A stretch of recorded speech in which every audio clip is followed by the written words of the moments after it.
এটা কথা কোৱাচোন, তুমি ৰিলেশ্যনশ্বিপত কিয় আহিছা? হেপি থাকিবলৈ, নহয় জানো? তুমি কাৰোবাক মৰম দিবা আৰু ঠিক তেনেদৰে তোমাৰ প্ৰিয়জনে তোমাকো মৰম দিব, আৰু তাৰ ফলস্বৰূপে তুমি আৰু তোমাৰ লাইফটো হেপি হৈ যাব। লগতে তুমি সিকিউৰ ফিল কৰিবা আৰু লাইফলৈ এজন পাৰ্টনাৰ পাবা যাৰ লগত তুমি সুখ দুখ সকলো শ্বেয়াৰ কৰিব পাৰিবা। ভাবাচোন প্ৰেমৰ ৰিলেশ্যনশ্বিপ তেতিয়াহ'লে কিমান এটা ভাল লগা সম্পৰ্ক। তোমাৰ ৰিলেশ্যনশ্বিপটো যদি এনেকুৱাই হয় আৰু তুমি হেপি আছা, তেন্তে তুমি ভিডিঅ'টো স্কিপ কৰিব পাৰা।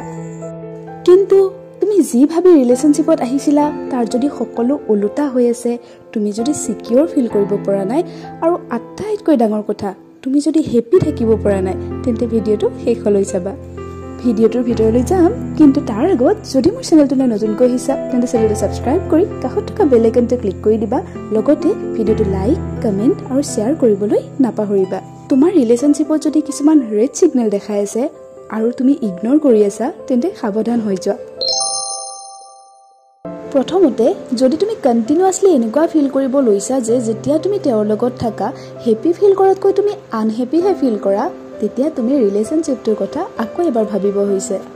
কাৰণ ভালপোৱাই আমাক আনন্দহে দিয়ে, তাতে যদি আকৌ প্ৰিয়জন লগত থাকে আৰু বেছি হেপি হৈ থকা যায়, আনহেপি ফিলটো নহয়। তোমাৰ প্ৰিয়জনক লগ পাবলৈ হ'লে বা লগ পালে যদি তুমি হেপি ফিল কৰিব পৰা নাই, তেন্তে তুমি ছিগনেল এটা পাই আছা যিটো তুমি ইগন'ৰ কৰি আছা। চোৱা, যেতিয়া দুজন মানুহ ৰিলেশ্যনশ্বিপত থকা যায় তেতিয়া অলপ কম্প্ৰমাইজটো দুয়োফালৰ পৰাই লাগিব। সেয়া লাগিলে পইচা পাতিৰ কাৰণে হওক বা ফেমিলিৰ কাৰণে হওক বা অন্য কিবা কেৰিয়াৰৰ ক্ষেত্ৰতে হওক। আৰু যদিহে তোমালোকৰ ৰিলেশ্যনশ্বিপত দুয়োজনে অলপো কম্প্ৰমাইজ কৰিব ৰেডি নাই, তেতিয়াহ'লে অলপ প্ৰব্লেম হ'ব, আৰু এতিয়া যদি হোৱা নাই ফিউচাৰতো হ'ব পাৰে। আৰু যদি এনেকুৱা হৈছে যে ৰিলেশ্যনশ্বিপটোত বাৰ বাৰ তুমিয়ে কম্প্ৰমাইজ কৰি আছা আৰু সেইফালৰ পৰা অলপো কম্প্ৰমাইজ কৰিব ৰেডি নাই, তেন্তে নেক্সট ছিগনেলটো তুমি ইগন'ৰ কৰি আছা। তৃতীয়তে, ৰিলেশ্যনশ্বিপটোত যদি তোমাৰ পাৰ্টনাৰে তোমাক ইগন'ৰ কৰিব লৈছে, তেতিয়াহ'লে তুমি ৰিলেশ্যনশ্বিপটোৰ কথা অলপ ভাবিব হৈছে। তুমিয়ে কল কৰি থাকিব লাগে, তুমিয়ে মেছেজ কৰি থাকিব লাগে, আৰু তাতোকৈ ডাঙৰ কথা তুমি কল মেছেজ কৰিলেও সময় নাই বুলি অজুহাত দেখুৱাই, অৰ্থাৎ ইম'চনেলি তোমাৰ বাবে আনএভেইলেবল হৈ পৰিছে, তেন্তে কিন্তু এইটো এটা ডাঙৰ ছিগনেল। যদি নিজক ভাল পোৱা, নিজৰ জীৱনটো ধুনীয়া কৰিব বিচাৰা, ইম'চনেল নহয়, নিজৰ ৰিলেশ্যনশ্বিপটোৰ কথা অলপ ভালকৈ ভাবি চাব পাৰা। ইয়াৰ পিছৰ ছিগনেলটো হৈছে যদি তুমি আনছেফ ফিল কৰা তেওঁৰ লগত, ইম'চনেলি, মেণ্টেলি, ফিজিকেলি তুমি যদি আনছেফ ফিল কৰা, তেন্তে তোমাৰ ৰিলেশ্যনশ্বিপটো হেল্ডি নহয়। কাৰণ প্ৰিয়জনে সদায় আমাক ছেফ ফিল কৰায়, আনছেফ নহয়।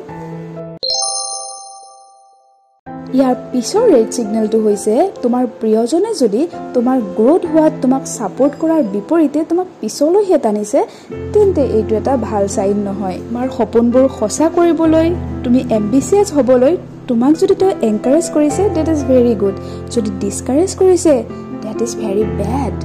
গতিকে মন কৰিবা, তেওঁ তোমাক এনকাৰেজ কৰে, মটিভেট কৰে, নে ডিছকাৰেজ কৰে বা ডিমটিভেট কৰে, আৰু তাৰপিছত সিদ্ধান্ত নিজেই ল'বা। এটা ডাঙৰ ৰেড ছিগনেল হ'ল কথাই প্ৰতি যদি তেওঁ তোমাক মিছা কথা কয় বা তোমাক মনে মনে চিট কৰি আছে, আৰু তুমি যদিও এইবিলাক চব নাজানাৰ ভাও ধৰি আছা কাৰণ তুমি ভয় কৰা ক'ৰবাত তেওঁক যদি তুমি হেৰুৱাই পেলোৱা, এইটো হৈছে তোমাৰ আটাইতকৈ ষ্টুপিডিটি। চোৱা, মিছা কথা কোৱা, চিট কৰা, এইবিলাক হ'ল মানুহৰ এটা স্বভাৱ যিবোৰ কেতিয়াও সলনি নহয়। গতিকে যদিহে তুমি তোমাৰ পাৰ্টনাৰত তেনেকুৱা কিবা চাইন দেখা পাইছা, তেতিয়াহ'লে এতিয়াই সিদ্ধান্ত লোৱা। আৰু লাষ্ট পইণ্টটো হৈছে, যদি তোমাৰ মনটোৱে তোমাক বাৰ বাৰ কৈ থাকে যে তোমাৰ ৰিলেশ্যনশ্বিপটোত ছামথিং ইজ ৰং, দেন এইটো কেতিয়াও মিছা হ'ব নোৱাৰে। কাৰণ আমাৰ মনে কেতিয়াও আমাক মিছা কথা নকয়, অৰ্থাৎ তোমাৰ মনে তোমাক ছিগনেল দি আছে আৰু তুমি ইগন'ৰ কৰি আছা। অলপ ভাবি চাবা। যদি মই কোৱা কথাবোৰ তোমাৰ ৰিলেশ্যনশ্বিপটোত বহুদিনৰ পৰা হৈ আহি আছে, তেন্তে এইটো এটা ছিগনেল পাই আছা যে তোমাৰ ৰিলেশ্যনশ্বিপটো লং টাৰ্মৰ কাৰণে হেল্ডি নহয়।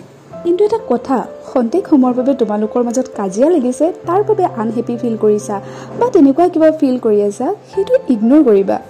কাৰণ প্ৰত্যেকটো ৰিলেশ্যনশ্বিপত কাজিয়াটো হ'বই, আৰু কাজিয়া হ'লে মৰমো চাগে বাঢ়ে। সেই বুলি কাজিয়া যদি সদায় হৈ আছে তাত কিন্তু মন কৰিবা।